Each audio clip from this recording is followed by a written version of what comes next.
We are alive. We are live. Here The we stream is live.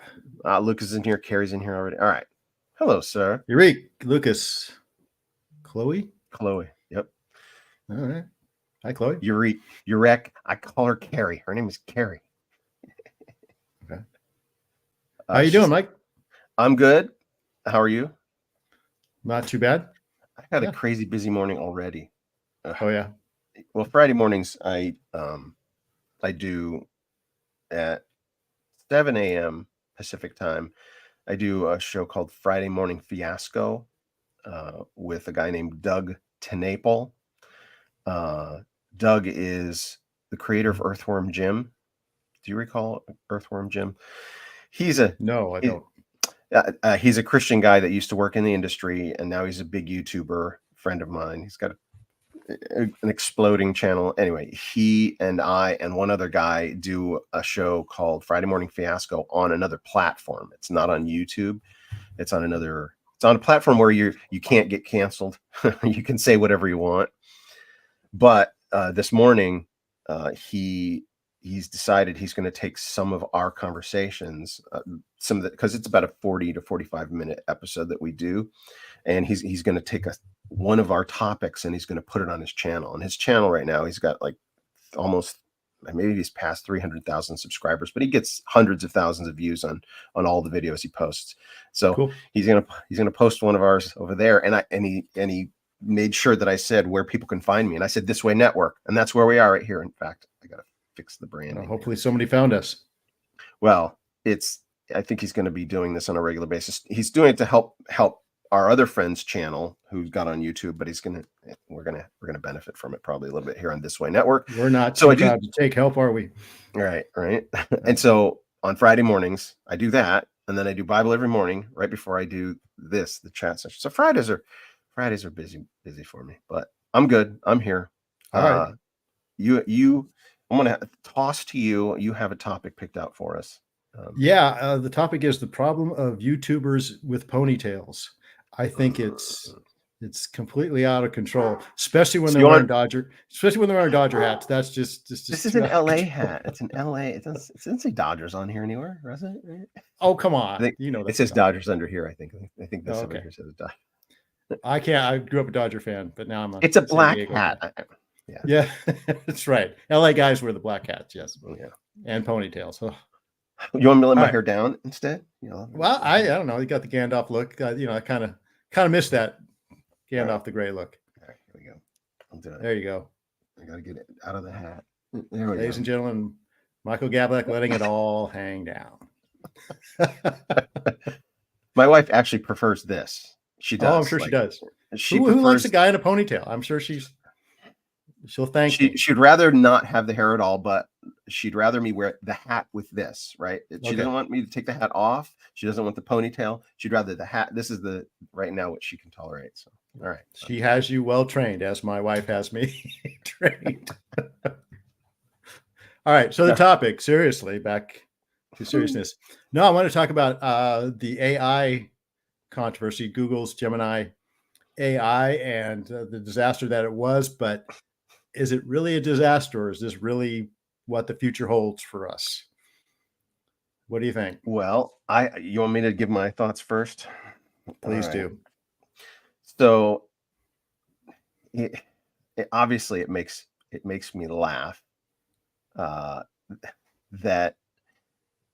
those who are led by lies, right? Those who believe lies are slaves. It's quite literally you're a slave, because what's the corollary or the antithesis or the opposite?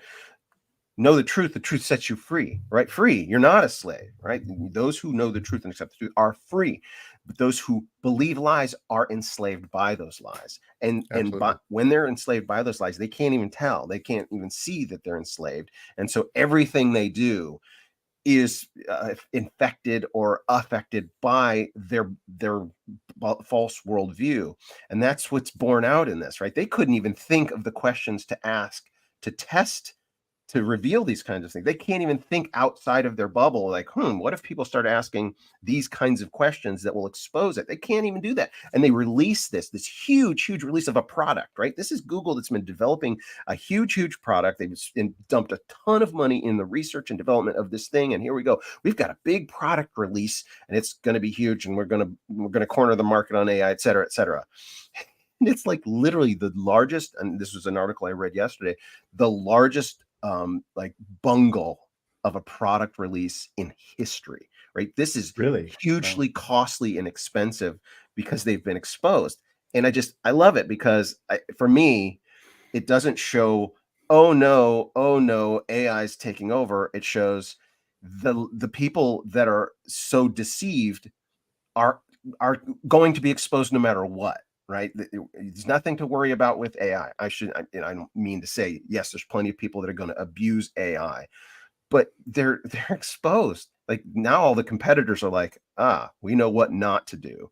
And we know, and even how do they do this? How do they dig themselves out of this? I don't know. I'm not a tech guy and I don't know the ins and outs of the programming, but they either have to hire a bunch of people to just now fix, like every time somebody brings up an issue, they have to go in and rejigger something, or they have to start from scratch. It's like how, and they can't start from scratch. So I think it's a beautiful thing when Google gets a huge, like Google is the behemoth. There's nothing bigger than Google. Well, there's now a crack, right? There's a big crack in Google's monopoly power. Anyway, there's some of my thoughts. Okay, yeah, I'm glad you took a positive spin on it. Mine's a little more negative. I think the mask is off now. You're right, and the thing is, what's been seen is, to me, the mask has been shown. The people that are in charge of AI are completely. I'm going to say evil. I was listening to Matt Walsh. He just called them evil. He said, these are evil people and they're in charge of everything. Google, like you said, is a behemoth. It's the biggest of the big, right? Google's in everything. All of us use a Google product at one time or another. So Google has all our information. And we just found out we're on Google right now. We are on Google right now. Yes. Hi, Google. How you doing? And look who's running Google. Look who's this is funny. It's cool technology, right? AI is cool technology. And really, tell the story of our daughter's old boyfriend. We all talk about, what would you like to see before you die? Well, I'd like to see the Great Wall of China, right? Or I'd like to see, the Northern Lights, whatever it is, right? All of us have that, what's on our bucket list.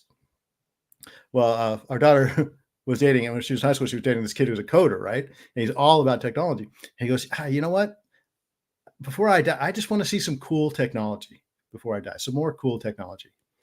And I thought, that's it for this generation. Cool technology is it. Right. It doesn't matter if it could be thoroughly Marxist, which obviously this is programmed by, truth hating, everything about our society, all the bedrocks of our society are being completely knocked down by these things. But we don't care because it's too cool technology. That's the important thing. Not that it's lying to us, not that it's warping reality and completely changing reality as we know it. It's cool technology. So I think this will just pass. I think, in 2 years, no one will remember this. And I don't know, maybe they'll have to change.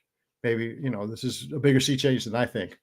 But for most people, it's cool technology, and that's where it stops. That's why they'll want it, and that's why they'll use it. And they can handle the woke stuff. Who cares? It's not important. Well, actually, Google most people pulled it down. Not. For people like you and me, it is, but for most people, it's not.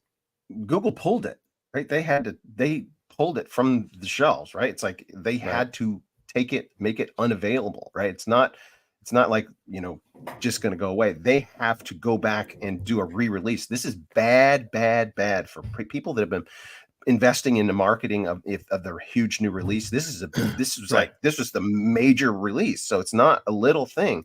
I don't think it's going to be forgotten. I mean, it'll be one of those things that people refer to. It's like that kind of earth shattering, even though there's like earth shattering things happening all the time that we've never seen before. This is one of those kind of milestones, because you said earlier, the people in charge of AI are evil. That's a blanket statement.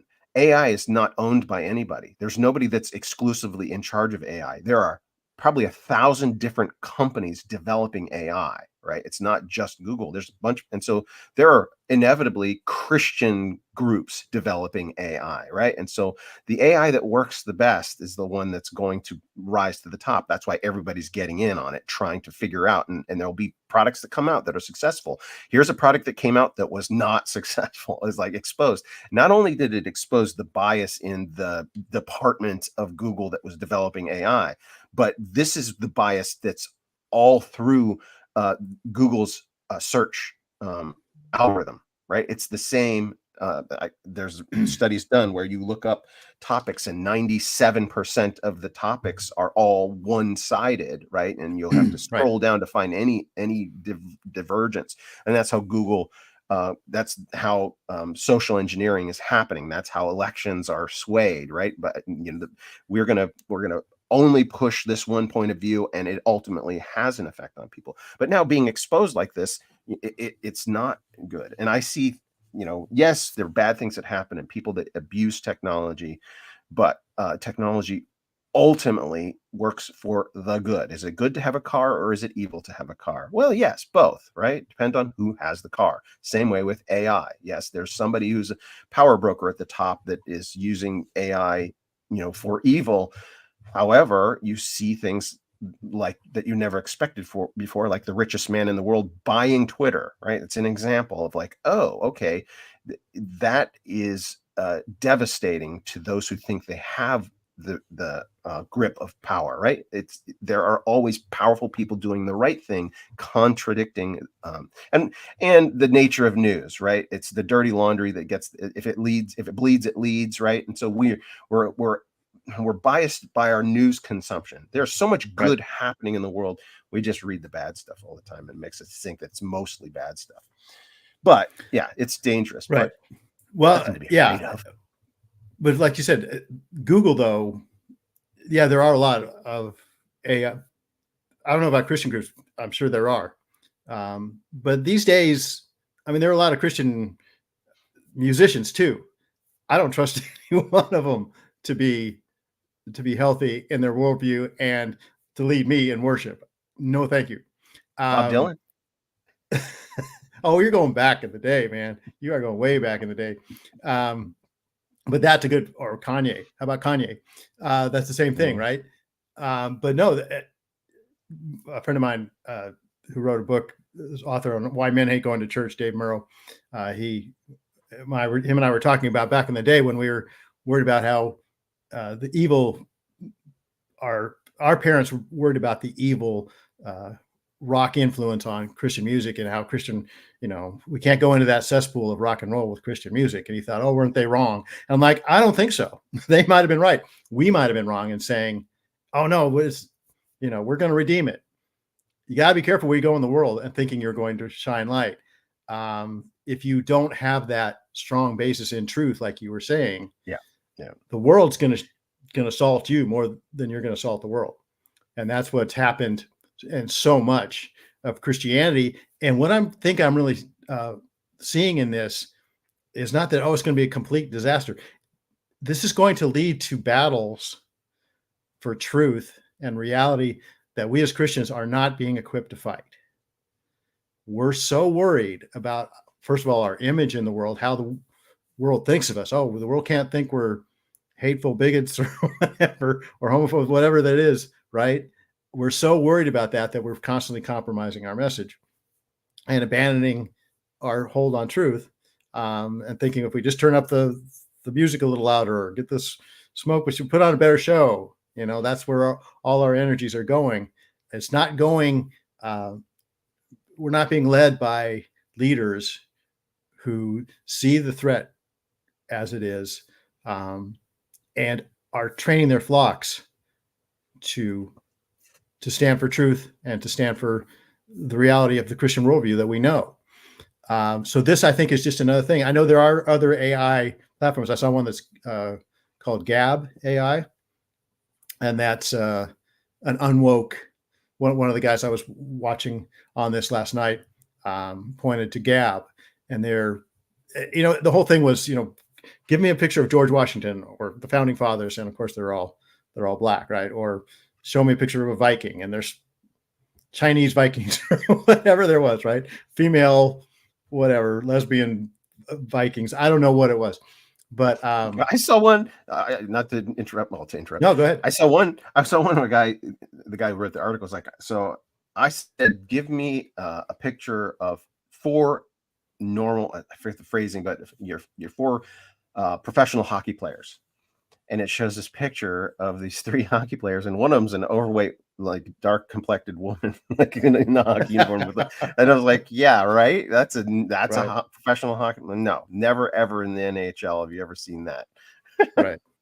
Yeah, no. So it's like I said, but it's an in your face. They came out with it so in your face, and it's kind of like some of the things they've done with our voting system. It's just been blatant in your face, and they do it. I think this is kind of the Marxist way. We're going to be thuggish about it. We're going to do it. It's like kind of a gangster kind of mentality they have, like Michael Corleone and Godfather 2 with the Nevada Gaming Commission guy, right? The guy goes, how much are you going to pay me to get your license? I'm not going to pay you anything. You're going to pay me, and it's just that thuggish. We're going to do it right in your face, and there's nothing you can do about it. So, I think you're right in the sense that they're not going to just take over the world easily. These things are going to be exposed. There are going to be cracks in their edifice. But at the same time, I haven't seen enough from us as Christians, as Americans, to have confidence that we're going to fight the good fight on this, or we're even going to be aware of the dangers of this and how evil it is. I've just seen too many times where we just kind of accept it and it becomes the new norm, because think of all the things that are the new normal right now, just from when you and I were kids. If you'd have told us back in the 80s or the 90s when we were growing up that a lot of things would be the way they are now, we would have said, of course not. That could never happen in America. No way. That's what everybody said. It can never. Communism could never happen in America. We'd see it and we'd fight it. Well, here it comes. We're seeing it and we're not fighting it very well. So I'm a pessimist. I'm a half empty guy. I hear it. Yeah, I am. Here's the thing. And I totally get that. I totally understand where you're coming from. I think about what God is doing, right? Because God is actually doing something, and Right. people aren't paying attention to what God's doing. And a lot of times you can't know what God's doing because God just does it and doesn't care that people know it or not. He's actually working in the world in so many ways that we have no idea that are going on right now. But then every now and then, something major happens. But we are, I don't know if it's Ecclesiastes, but a vapor, right? Like, we have our lifespan and everything's so important and everything's, chaotic. And then our nation has a lifespan, right? Our culture has a lifespan. We are in the middle of a cultural revolution, right? Yes. Like what Mao went through, or what, we are experiencing. Can I interrupt you for a second? Yeah. This is what I'm talking about. You and I are discussing this really serious issue, and the comment section, everyone's talking about cutting and dyeing their hair. Are you people even listening to us? They Jacqueline, are. They're multitasking. Oh, you're doing it too. Look, you have to consider they are listening to us and talking to each other. That's what a comment section is for, right? Okay. And you want them to be active. Right. And they're not this unrealistic expectation that you guys would be engaged in the topic. Well, You told me to take my hair down. It's your fault. All right. So you're I the one know who brought it up. you. Right. That shows just And also, it's you see that people are typing a few sentences every few seconds. The majority of the time they're listening to we us, are you know, okay, and Chloe. You're hearing this. they're listening. Yeah, right. They are. All right. Okay. I just thought as you were talking about this series, I'm looking over and I'm seeing this conversation about cutting and The dyeing hair. contrast. So, and I'm jealous. What can I say? I'm feeling left out. Sorry. All right.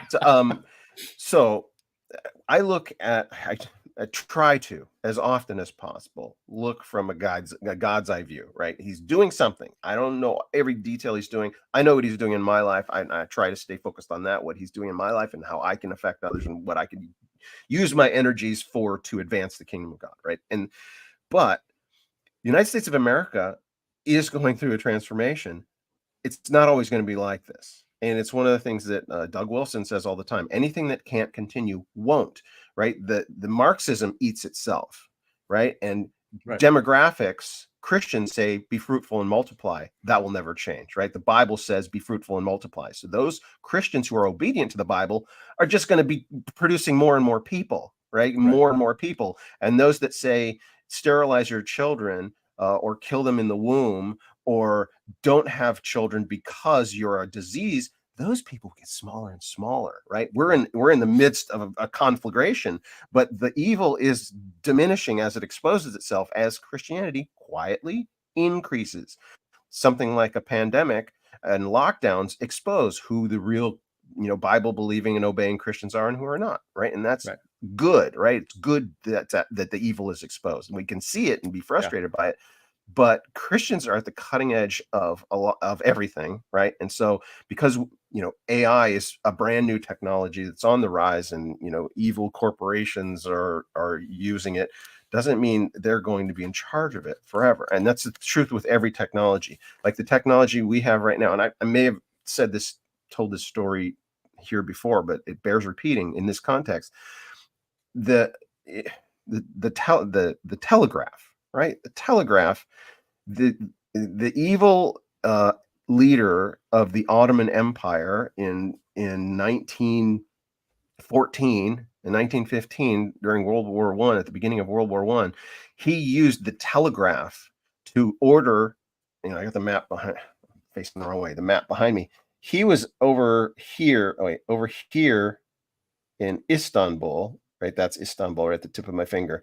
He sent a telegraph all the way over here to this side of the country, the empire, and said, it's time to start killing Armenians, right? With the telegraph, with technology. And because of that technology, all of these Armenians were like, telegraph technology is evil and going to be used by Satan, and there's no hope because a genocide occurred as a result, right?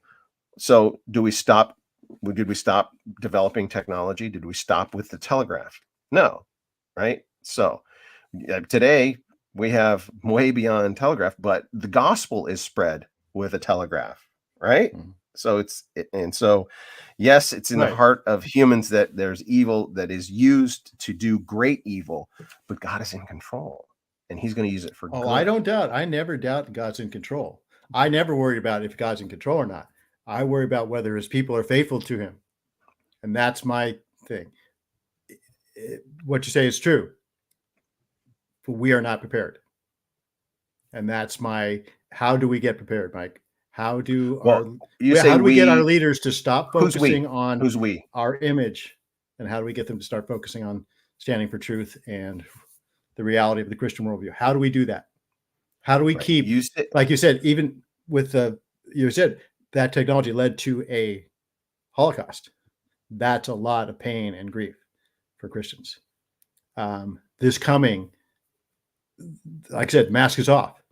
Not only are they anti-white people, they're going to be anti-Christian, anti-Western, anti-American, anti-male, you name it. And they're going to be the minority, ever shrinking minority, right? That's what we're seeing. Okay. We're seeing more and more people. I'm seeing a lot of people. I'm seeing a lot of Christians going along. I see a lot of Christians abandoning faith, deconstructing their faith, checking out, and that's what I don't want for my fellow believers. I have no doubt who will win the game. I just want as many. I'm just wanted many of my teammates to stay on the team. How do we keep them from going to the either standing on the sidelines, thinking if they don't get in the game, nothing will happen to them, or even standing on the sidelines, criticizing those of us who are fighting the good fight, right? Because that's really what happens a lot. We have a lot of our Christian brothers and sisters shooting arrows at us from behind, right? When we stand for truth. That's what concerns me. My concern is for the church, the Christian church in America right now. God is in control. We're on the winning team. But a lot of us don't know that. How do we stand firm and take your reality of what you're saying and use it so we can stand firm and not get sucked up into thinking all these things? They're changing reality. How do we keep our reality focused? They're changing reality for those who are deceived, right? They are sucked in by it in a bubble, and that's the biggest company in the world. Yes, but the bubble that's shrinking, right? It's a bubble that's it's shrinking, right? It's being exposed. If you look at there's this Overton window where leftism becomes increasingly left, which exposes leftism, and more people find themselves on the right. The Overton window pulls people. It makes the extreme left the only people that are correct, and so everybody else is suddenly, I've always been on the left, and now you're calling me a right-wing extremist. So it's exposing itself, and that's the cycle of a culture, right? It's a collapse, and then there's something that arises. What survives the collapse? Those who've never changed their morals, right? Those who never changed the foundation, the salt of the earth, Americanism, right? I'm going to Idaho next weekend. A week from, I'm going up there. Oh, by the way, I'm going to Texas as well in April to the eclipse. Just given my travel itinerary here real quick. But when I went to visit Moscow, Idaho, Doug Wilson and those guys, it was like a time warp.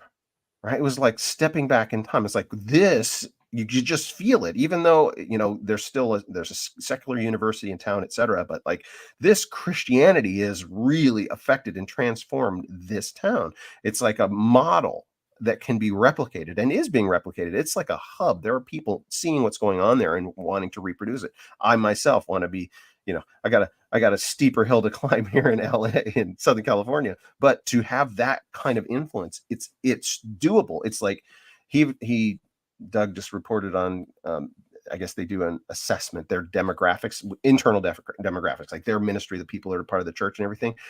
They're fully 40% of their entire population is 18 and under, right? They're making babies. They are cranking out the future generation. And if you have a future generation learning classical education, classical Christian education, going through that, honoring the Constitution, and that was designed for Christian people, right? I just see a bright future. I see young people coming up, learning technology and saying, AI, this is going to be very powerful for the gospel of Jesus Christ. It's a brand new, it's not a brand new technology, but the accessibility of it and the applications of it are just starting to dawn on us. And I think this is a good thing that happened, that Google was exposed, right? The more of these kinds of things that happen, just more and more people are like, I don't use Google. I mean, aside from YouTube, I don't even use it as a search engine anymore, right? There's just very good search engines out there you can use. There's one called Brave. I use Brave. I use DuckDuckGo. Yeah. DuckDuckGo is another alternative. Yeah. Oh, President-elect James H. Who's this? Somebody's coming in here. I just want to MAGA. MAGA. The largest political movement in history. Yeah, the Bible says even his very elect would be deceived unless the time was shortened. So how do we keep from being deceived? Like I said, you got, and plus we're in Southern California, a different reality from Moscow, Idaho, for sure. I don't get out as much as you do, Mike. I got to get out. I got to tell you this anecdote though. So I was reading some article of this guy he's talking to his brother, and his brother went into this medical facility for something, and he was like in the waiting room or something, and some news came on and this was in LA somewhere in a hospital or emergency room or something. And the news came on, and it was the announcement that I think it was like the Supreme Court had decided to hear Trump's argument about something, right? And like, there was a good thing on the news that was being reported negatively, and somebody spontaneously just cheered. Somebody goes, yes. And that person cheering triggered like a couple other people that now felt motivated to celebrate. And soon the Had permission, whole yeah. room, everybody in the room was celebrating, right? That's in LA, right? People are seeing it and keeping their mouths shut. But when you see little things like that, like, all right, we're over time. Yeah. We're over time. We are. Love you, Joel. Love Good to you, see Michael. you, my friend. Love you all. So keep working on the hair. Oh, Dave and Kelly. All right, bye, everybody. See you guys. End stream.